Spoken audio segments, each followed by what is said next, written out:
you're looking good, and then Strava files also look good. Yeah, it was a No pretty big cough training issues. week for me. No cough issues. Everything's good.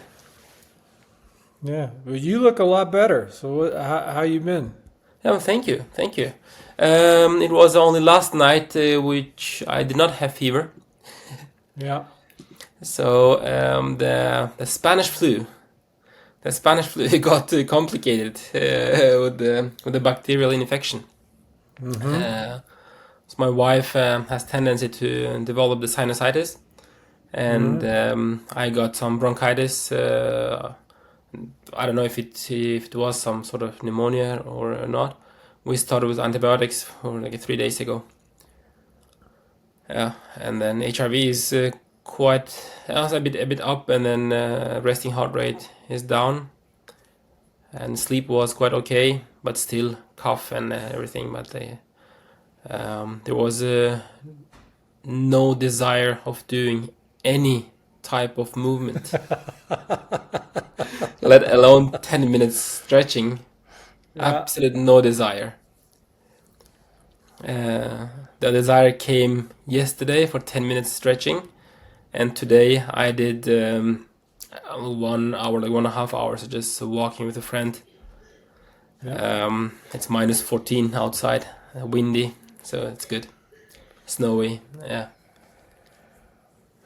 All right. Well, so for next week, Yeah, you got to taper back in really slow yeah, because so far you've really only had 1 week where yeah, it was kind of like a write-off. yeah, So what we want to avoid is having 2.5, 3 weeks. mm, So it's a slow taper back in. And what I would recommend is when you feel like it, the duration comes back at 50% of, so just like 20, 30 minutes. okay, And I would mix in a little bit of everything. So yeah, like easy swim, easy bike, jogging, light weights. And you just bring it in slowly with the short workouts yeah, and watch what happens. Two things you want to watch for. Does the HRV tank again? Okay, because if it goes down, then you're going to have to rest some more. You're not going to be able to do. You're not going to be able to go up in terms of load. The other thing is afternoon energy. yeah, So if you exercise in the morning and do something, and then the afternoon energy tanks, then you still have to keep it short and easy. yeah, So after you've had 2 days where the HRV is normal, the afternoon energy is normal, then you can start adding a little bit and bringing it up. But until then, just keep everything short. You're just moving. yeah, That's going to be the quickest way back. yeah, yeah, And if that means you got to take an extra 1 or 2 days easy, that's fine. Because yeah, if you come back too quick, we're going to lose another week, and we don't want to yeah, do that. yeah, yeah. And tomorrow is the first day of the work, so we'll see how it is going to affect. I have like Yeah, that's true. That's going to be a lot yeah, of output as well. yeah, 30 something patients tomorrow, and a lot of admin work as well. And because I have been like out for 2 weeks, I haven't looked at the charts and nothing, all the referrals and everything. But I mean, hey, that's life. That's what we signed up Yeah, for. yeah. Yeah, so it's gonna be okay. Okay, so topic today Yeah, that I wanted to run through is the efficiency and economy. We talked about it a few weeks ago, but now that I did the part one, I saw you read it. So the way I look at the efficiency side is that's basically food to power, yeah, the easiest way. And it's the flux. So what we're mm, doing is we're transforming the food energy to mechanical energy in the most simple way possible. And by mechanical, it could be locomotive if we're running, and then swimming's a little bit different. But on the bike, it's the easiest to see because you just get the power meter and you got the mechanical work, you got the food going in. So that is, I think about training that through volume, through hours of flux, hours of transforming the food to the work, the mechanical work. And there's really no way around the hours required on the efficiency side. The more hours, the more efficient. When we look at elite athletes, especially single sport athletes, that's part of the reason why they do so much. All of them do a lot. It's also why if you don't get the volume up, the efficiency is very difficult to get up because you're not doing enough, you're not transforming enough food to work to get that efficiency up. Now, related to it is this concept of economy, which is more to do with velocity and distance. So for a fixed speed, or to move our body a fixed distance, they report it both ways. But I tend to think about it in terms of speed, velocity, because it's easier to compare for the race. So economy is related to the efficiency. If we're very efficient, generally our economy is going to be better because we can do the work with less energy. But it's also related to other factors like skill. Like if we think about swimming, if we take a very efficient runner, their economy might be awful in the water because they lack the skill. So there's a skill component with economy. And then as well, with economy, in some sports, there's a big equipment part. So we think about the shoes, the super shoes, or we think about the difference between riding on a mountain bike and riding on a time trial bike. That'll directly impact the economy.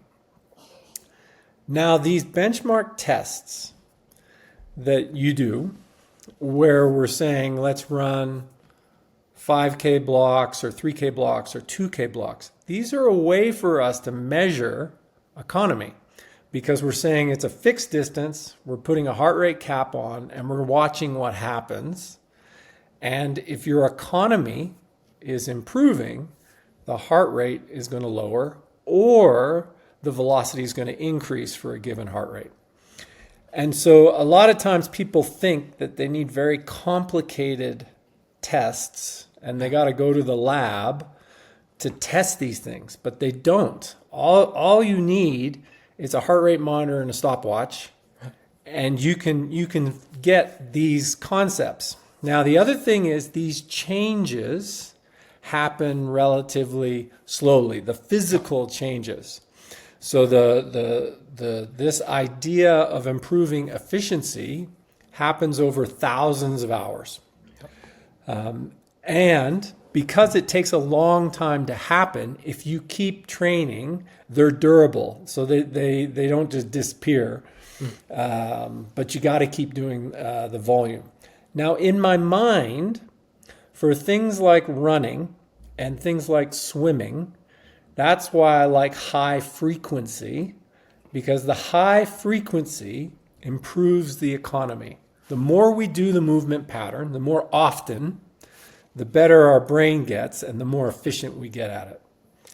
Now, another thing that can make us more economical is things like plyometrics, strength training, that high torque training we were talking about.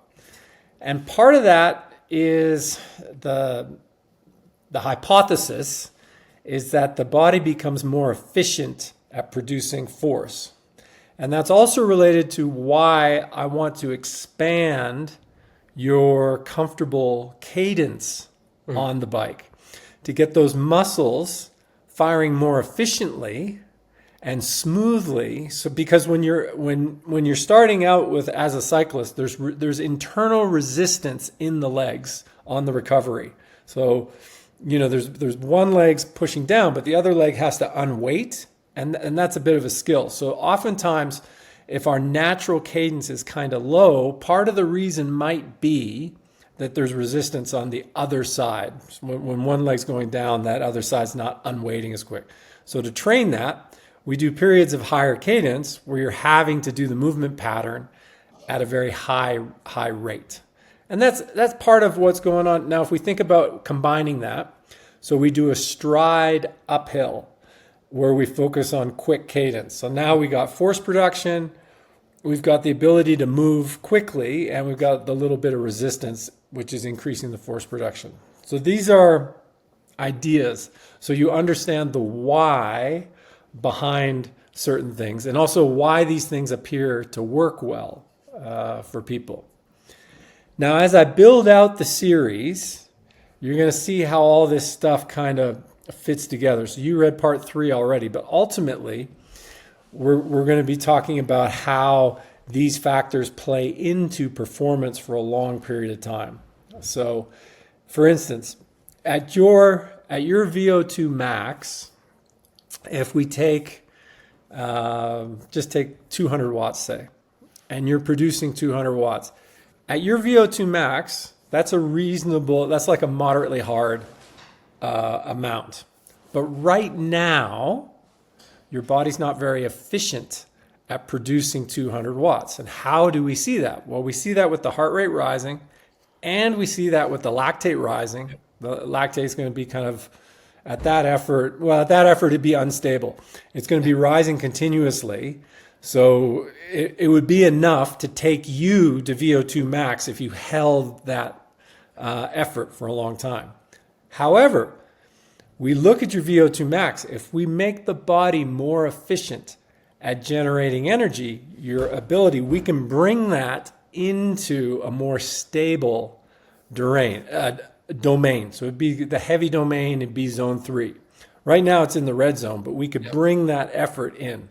So part of what we're seeking to do, so in your mind, a lot of folks are like, I got to get faster. And the way I'm going to get faster is by producing more power.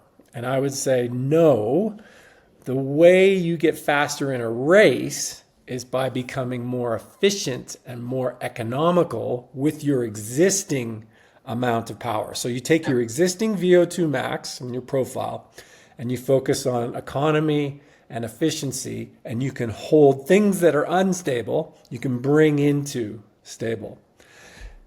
What I just explained is like for sprint distance try and Olympic distance try. For Ironman, the whole thing shifts down the curve. And that becomes much more of a fueling challenge too, because you're going to be out there a long time. So we need to make sure the body is able to fuel itself. Whereas if we're talking about a 1 or 2 hour effort, providing we get some gels in you, you're going to be fine. It's going to be other things that constrain you. So I just wanted to kind of run through that with you because it's a key part of my approach. It's like take the existing fitness and be able to use it better, as opposed to trying to do a lot of hard stuff, which is like this whole raise the roof thing. Yeah.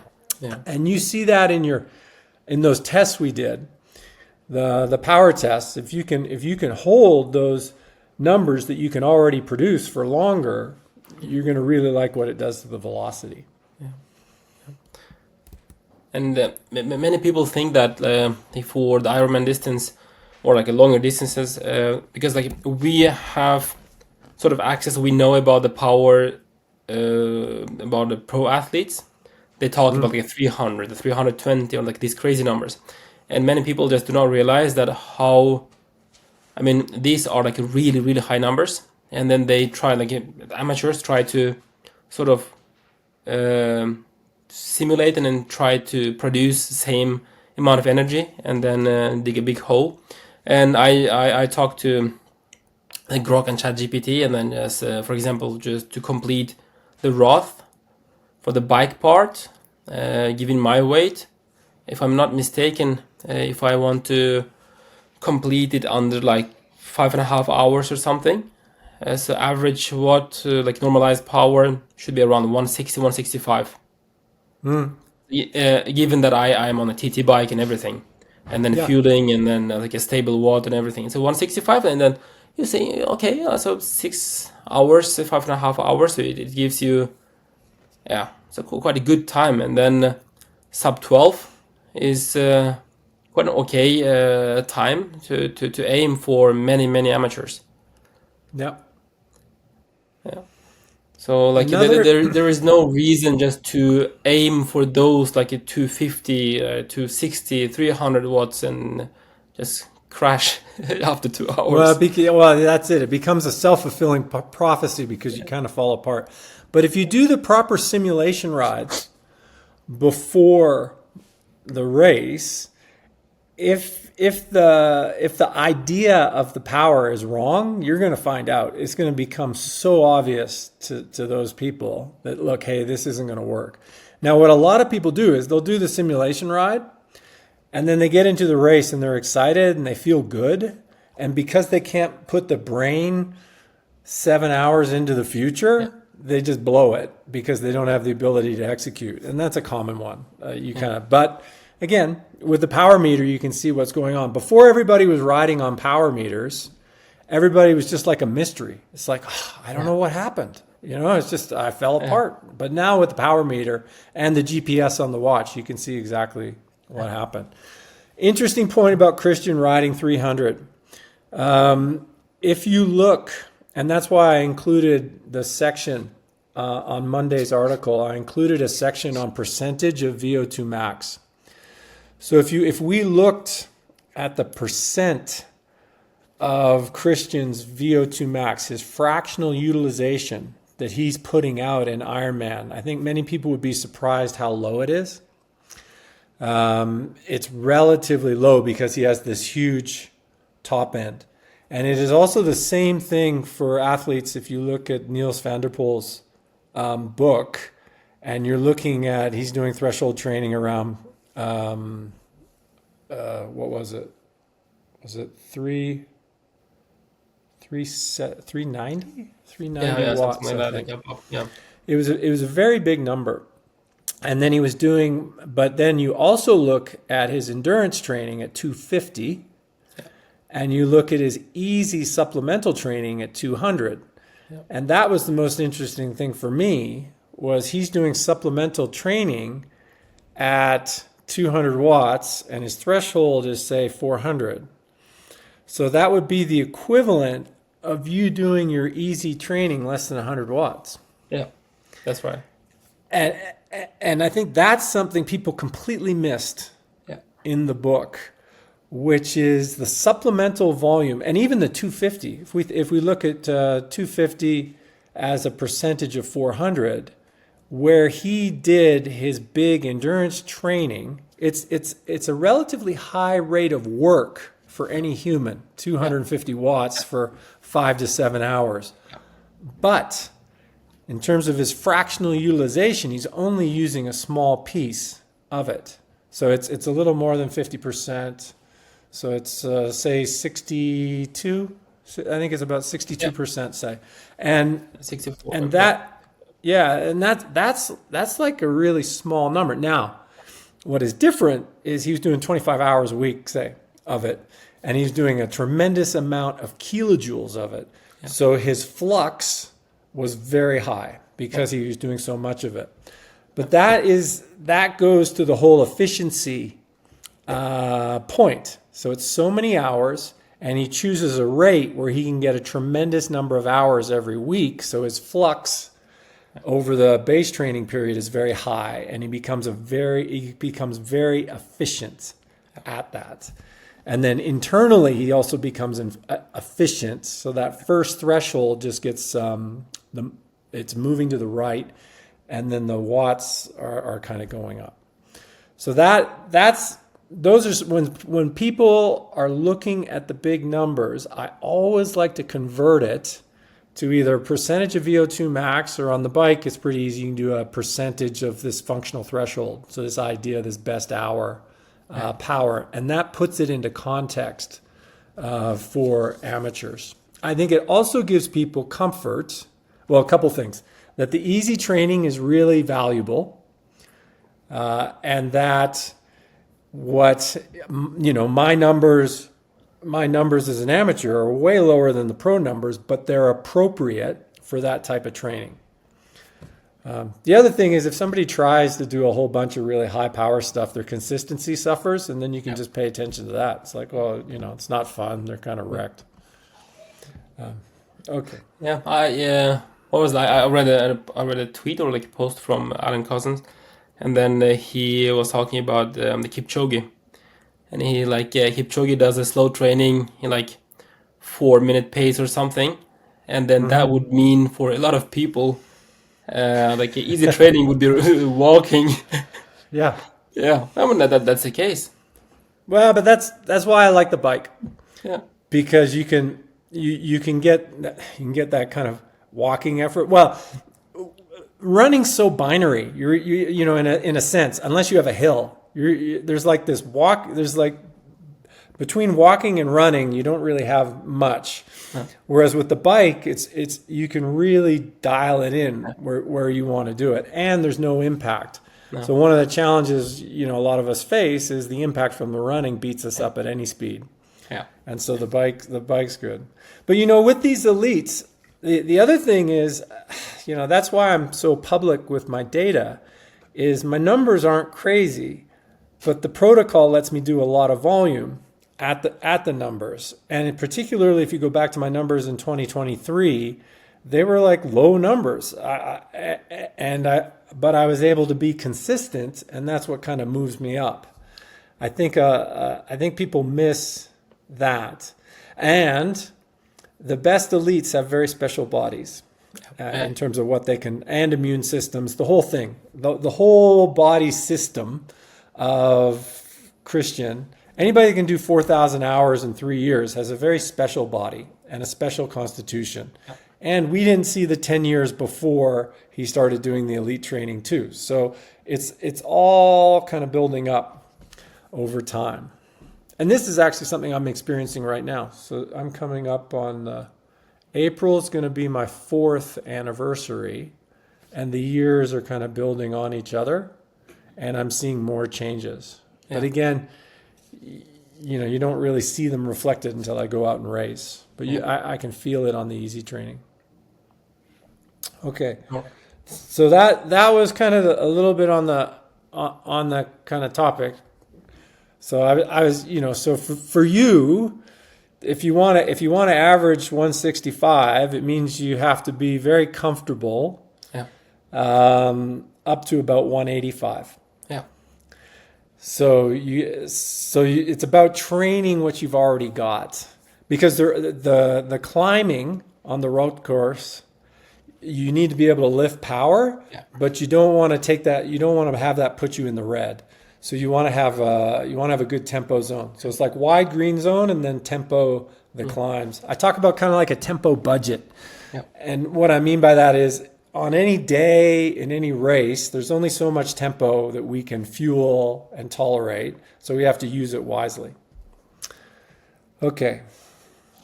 So the other point I wanted to share just with you is when we were talking about coaching, it's a question I ask myself with taking on new obligations or new opportunities, because things pop up all the time. I ask myself, how will this make things better? And by things, it might be, in your life, you're probably going to have, say, 3 things that are like your big 3. So if this opportunity comes and it helps you do your big 3,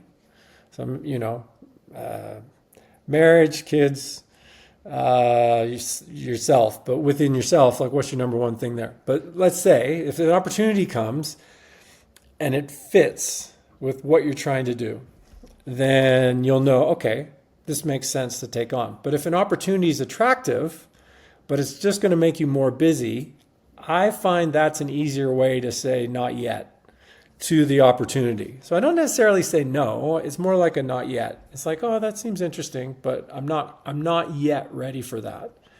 And that was, I just wanted to pass it on. It's helped me. Yeah, I've thought about that in the days where I had like long walks along the beach in Spain. I had like because the planning wise, this year should be the last year for my like official career. So like I've decided, like I've planned since 2019 to retire at the age of 40, and then this year I'll be like 39, and next year 40. So like what is next? Yeah. So you think, okay, like the work is good, everything is good, but what is next? Because I don't want to do like this monotonous work all the time. And I was like, okay, like I like to write, I like to reach people, and then see how it's going to play out. And so far, I've just been writing just for fun. Just an idea pops up, and then just write it without any editing, anything. Just write it out and then put it out. And then the idea is like the threshold is like so low, the bar is so low that maybe it helps, maybe not. With this idea, like average reach is about like 19 to 20K now. And if I put a bit of thought, a bit of like editing, and then start writing for like more for others than for myself, the reach can get quite high. The reach can widen very much. Now on Substack, the subscribers are from 103 countries. I think from countries like Liberia, Madagascar. I was like, these are like crazy numbers. Yeah, maybe there are 2 or 3, but just imagine, just a simple guy who is just running in the forest of Norway, and then someone in Madagascar is reading about it. Yeah. And I thought, why don't think big and try to reach 100K people in 2026 just through writing. Yeah. Without expecting anything. Just write, just put it out, and then say. Usually the financial benefits follow afterwards if you just don't expect anything from that. But that's the whole idea. And then the coaching part, I thought it's one thing that what I'm experiencing. That's another thing that what I'm learning from you. Another thing is if I'm able to teach someone, maybe that's a good learning opportunity for myself as well. So that's why I thought like maybe not many of them, maybe a couple of them, maybe like 2 people, 2 friends, without promising too much, and say, okay, I'm gonna help you guys. I'm gonna help you just to build up your training plan, and then we can just discuss and then see how it goes. Like, you know, I'm public. I'm not like a professional coach or something. I'm just learning, and then let's learn together. That's a whole approach, and see how it goes, and see where it leads to.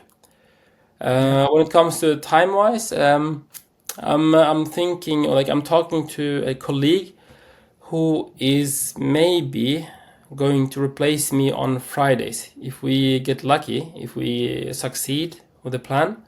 So he'll be working for me on Fridays. So I'll just free up one more day. I decided that one. I thought a bit about that one. Like the article, I put a question. That your article, like from 2016, 120K family expenses per year, and then you need like 3 million. Just not to think about. Like if you have 1 million, then you can free up like two more days, and you have like 4 weekdays as a weekend. I was like, okay, like I don't have like 120K family expenses. I have much lower than that, and I don't have to think about all this, college fees and everything, because it's basically free here. And I thought, okay, like maybe like I might earn a bit less this year. But what I can get, like 1 free day for half a year, like the output is like the opportunity cost here is just losing money, but the potential benefit that I can get is like huge. I don't know what it is, but the time is like 1 full day if I can write. Like even though I've been sick and fever and everything, and then coughing and no energy to train, to think, to eat, I've gone, by the way, like 1.5 kilo down. Like I've been writing like every day now, like last 1 week, and the subscriptions, like it got like 1K plus subscriptions on Telegram channel. And Substack is also, can say, is increasing. It's I think like I'm gonna cross like 4K this week. That's great. Yeah, I was like, okay, I mean that's how it is now, but what is going to be in a year time? We don't know. Well, you haven't on Substack. You haven't told the story of how you became a doctor. That is I mean, it's more than one part. I think you should tell the story at some point. It's really interesting. It's something people in wealthy countries don't understand. That you really have to live in Asia to understand your story, I think. I mean, there are stories around, but certainly I run into that type of story all the time in Asia. When I was in Asia, I would run into people. It's their story, but it's an example where somebody sits down and tells you what they did, and you're like, wow, that is just great. So all the guys I worked with, they came out of India, and they didn't come out of big families or anything. And it was they all have little stories like that, and they're really motivational for people to understand that you can have agency and you can get stuff done. And so I just think that would be fun to read for people. And it'll bring a connection between yourself and the reader too. If you're wondering, hey, maybe I should do, that section, I think that would be great. Yeah, I thought maybe just focusing on the endurance or like a physiology part that would be good. But yeah, that's good too. Since it's but you can kind of mix it. The physiology is good and the endurance is good, and that's something where you naturally will have more credibility because of the medical background. But the interesting thing about this, this like when I was like 17 or 18, I was working with a gentleman whose name was Mr. Höfner. He was a German guy. He helped me a lot. He coached me. He mentored me, and he gave me money to write a book on programming. Like, it's 17 years old. I was like, yeah, I'll just get this 200 euros and write a book for college students. I was like, are you crazy? Yeah, you can do it. Fine. And his suggestion was like, he told me like, only advice I can give you is keep in mind that your book should be understandable by a 80-year-old woman in your village. I was like, okay. And I kept that idea all the time, and then now I'm trying to simplify, and then sometimes you feel that it gets so easy, so simple, that to the point that you are making mistake, sometimes deliberately. But that's resonating with people. Like I'm getting DMs, I'm getting messages and saying that now I get it. That's I was like, wow, I didn't think about that.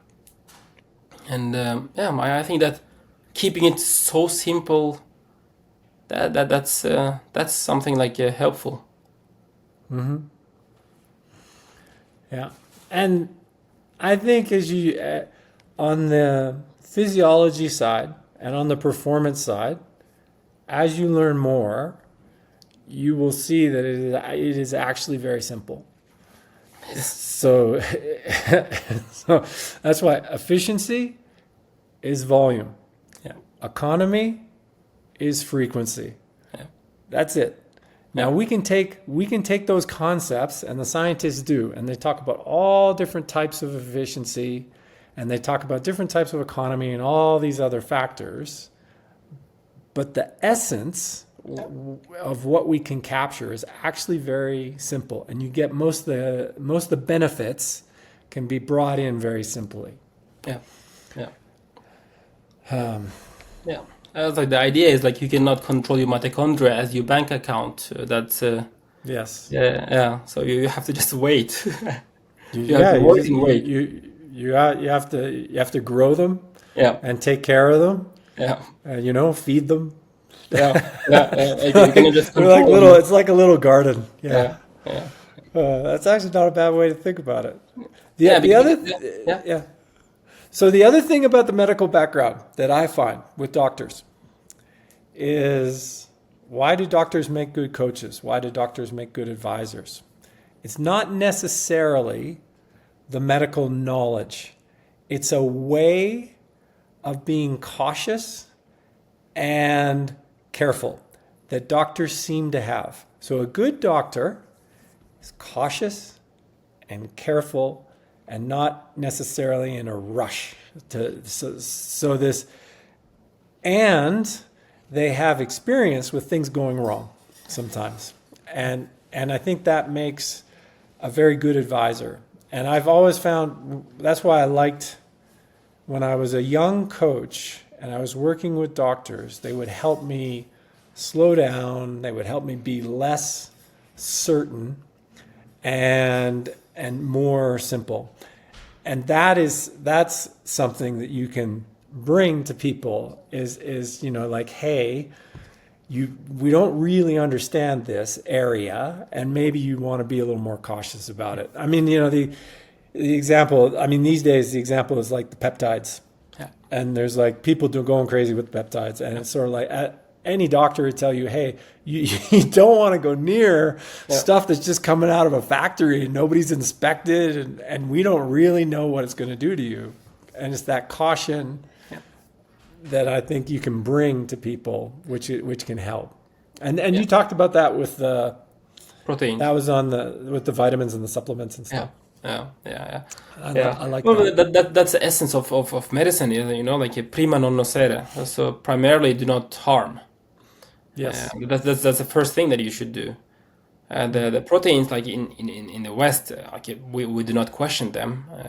Maybe they're not like 80% protein, maybe 60%, but you don't question them that they might have anabolic steroids. But in Asia,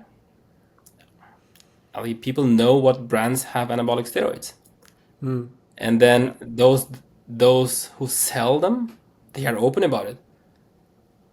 Yeah. And I was like, no, if you are like 16 years old, like 17 years old, maybe you have to be cautious. And then you are 16 years old and you are 60 kg. And then if you can get your protein from cucumber and tomatoes, because you don't need too much of protein when you are 60 kg. And then you don't need all these supplements, and it's not cheap. And then I got a lot of backlash, but that's how it is. Yeah. All right, you got anything else at your end? The videos that I'm recording, where would you like them to be available?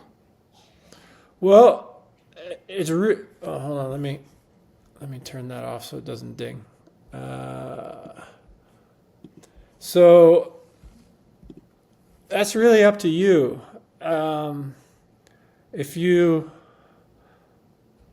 put them, you can embed video in Substack, and you can put video. No problem there. You can do video on YouTube. And so it's up. So right now, I put all my stuff. I push all my stuff kind of everywhere: YouTube, Instagram, X. It's really up to you what you want to do. Okay. I think what we're finding is the best thing for videos is actually you do snippets. You just do shorts. Yeah. because that gives people, that's what people want. They don't necessarily want long stuff. Like, even if you think about the best podcasts, what you actually see from the podcast is only like a couple clips. Yeah. And those are the things that go viral. Yeah. So if you want to, so that's why I've been trying to experimenting. One of the things I want to do in 2026 is a mixture. I want to keep doing my 5-minute videos, which are little mini lectures. That's about as short as I can go when I'm trying to explain something. But then put ideas, memes, put memes out in shorts. And Bella says anybody under 40, probably. They just want, actually, no, my wife's over 40 and she likes shorts too. Basically, Everyone. 95% of the market just wants a short. That's what they want. And if they get, and they want you to answer if they have a question, maybe. So it's like shorts get them interested. They ask a question, you get some interaction, everybody's happy. Then there's like this 5%, or maybe it's even smaller, maybe it's like 2%. People who are totally hardcore and they want a lecture, a seminar. And I really enjoy doing those. I kind of have this professor thing. But they don't resonate as much. So that's why we went to the 5-minute videos and we just do them every week. So if somebody puts them all together, they get their seminar, but they just get 5 minutes a week. So with you producing the videos, you put them anywhere you want. Right. And then we'll just share and then we'll see how it goes. Providing we have the content, we can always move the content around too if we find a better place to put it. Yeah. No, I can get some professional help with the content or the videos, and then I know I help a few guys who run like big YouTube channels. Yeah. So they know their stuff, the editing and everything, all the shorts and everything. They know that, so they can give feedback as well. We'll see. Yeah.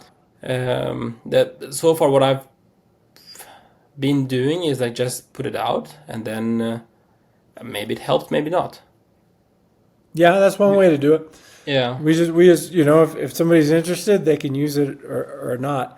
It's interesting. The shorter you go, if you're trying to make it more interesting, it requires more effort and more thinking and more skill. Yep. And that's why I put it all to my daughter.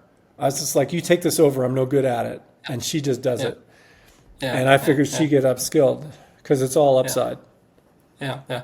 Because like this audience capture thing comes in because if you want to nail down the shorts game on YouTube or TikTok or somewhere or Instagram, it's difficult.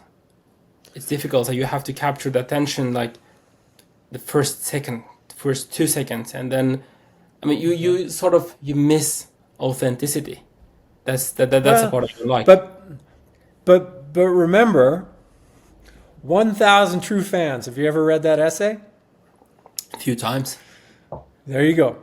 That's all you need for a fabulous consulting business and a wonderful life. And if you're in Norway, it's probably a smaller number because you get so much stuff for free. So it's probably 250 because you don't need that number. In the U.S., we got to pay for more stuff. So I probably need 1,000 true fans. But that's all you need.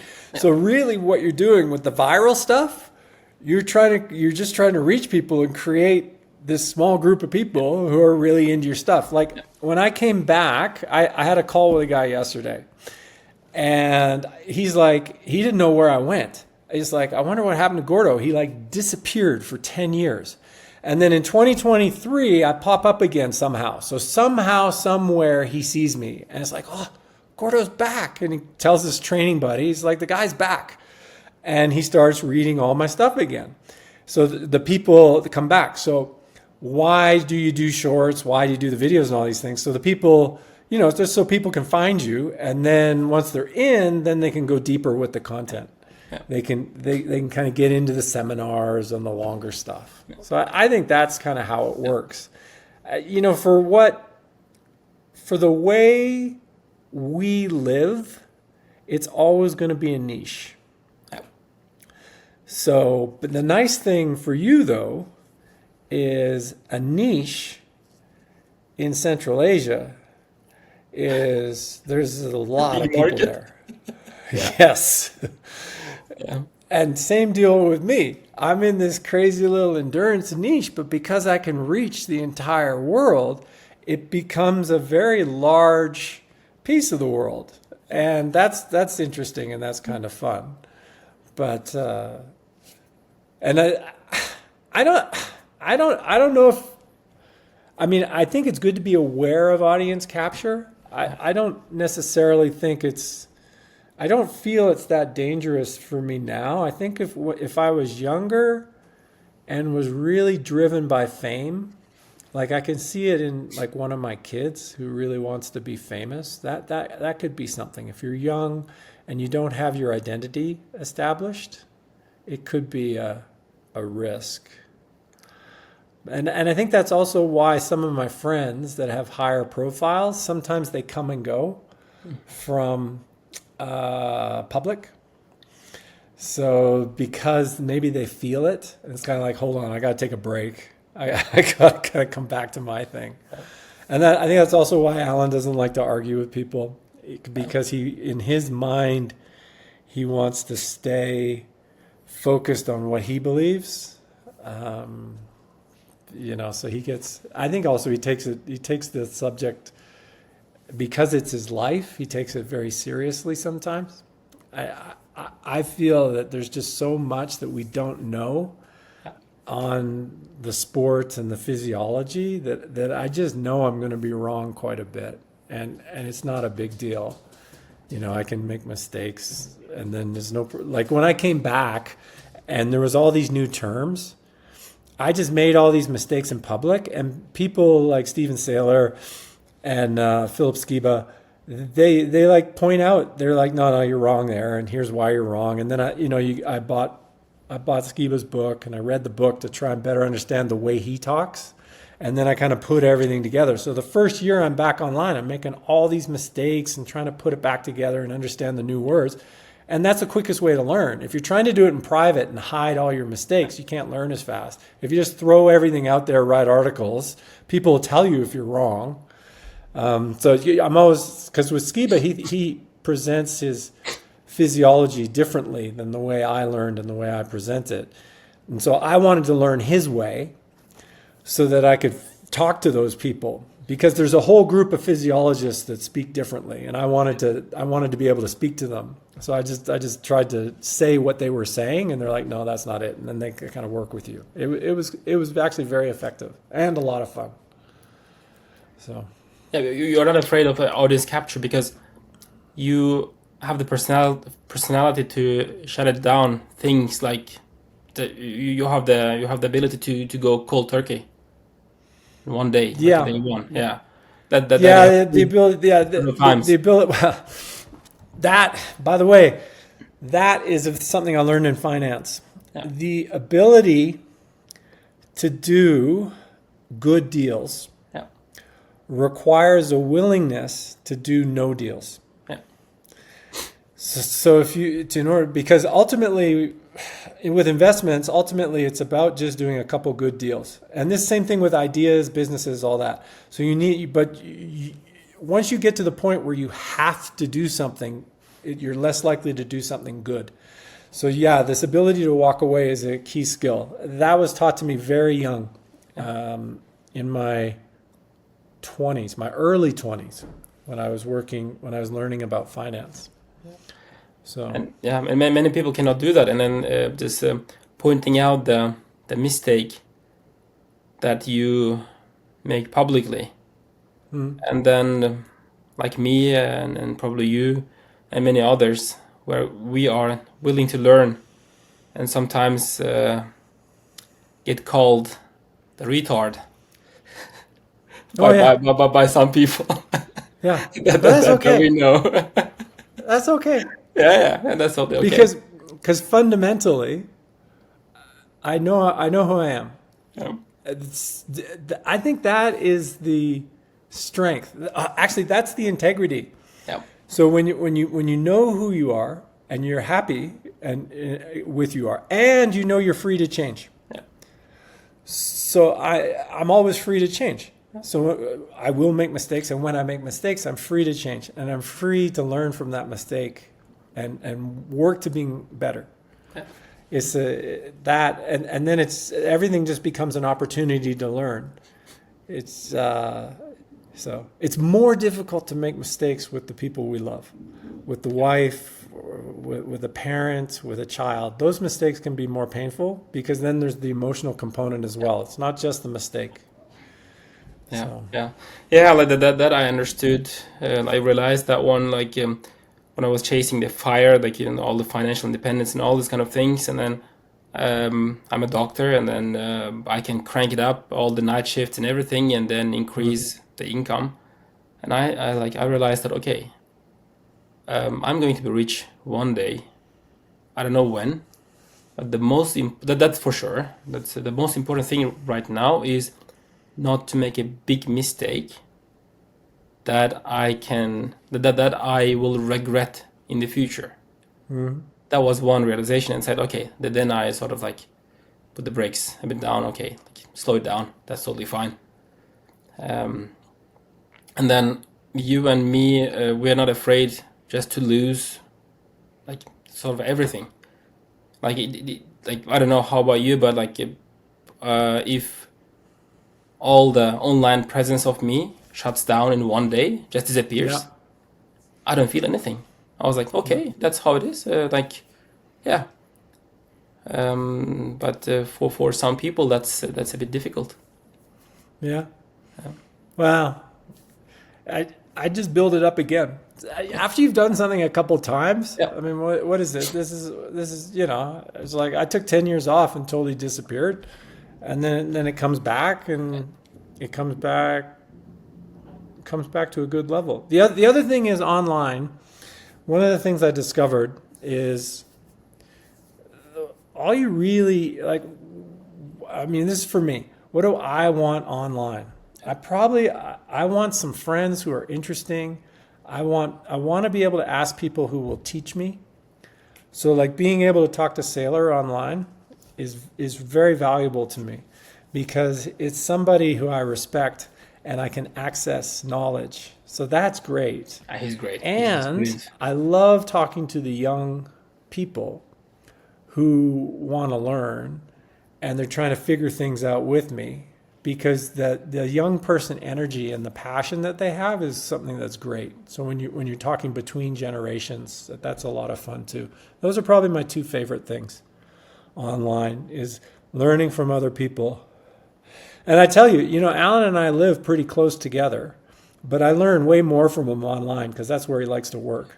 Yeah. So so to visit, like if I want to go over to his house and talk to him for an hour, he's like, no, I can't do it, bro. Way too busy. but if I want to like ask him questions and stuff and like hang out with him, he's totally fine with that too. So he'll answer all my questions online and it's great. Yeah. And so it's a way to work with people. Like some people, that's how they like to work. And it's actually I'm a bit like that too. I kind of like working online. And, if somebody asked me to help, I was like, well, just, send me a shopping list of questions. And when, I don't know, when I have a spare time in my day, I'll sit down at my desk and I'll answer all that. And if your questions are really good, well, we're going to do a phone call and we can talk and, maybe we become friends. And that's how we do it. Yeah. So Thank you very much. Thank you very much, Gordo. all right, another good week. So, hey, key thing to remember is no relapse. No. All right? That's what we're focused on. 20 to 30 minute workouts. Yeah. Get the whole body moving again. I would say no real training next week unless things are, unless all of a sudden, if you get to Wednesday and everything's looking good, still take it easy Thursday, Friday, and then maybe on Saturday you try and do a longer day. But the key thing is just no relapse. And I would say, that. All right. Okay. All right. Yeah, no relapse. That's important. All right. That's good. Thanks, Beck. Thank you very much. See you next week.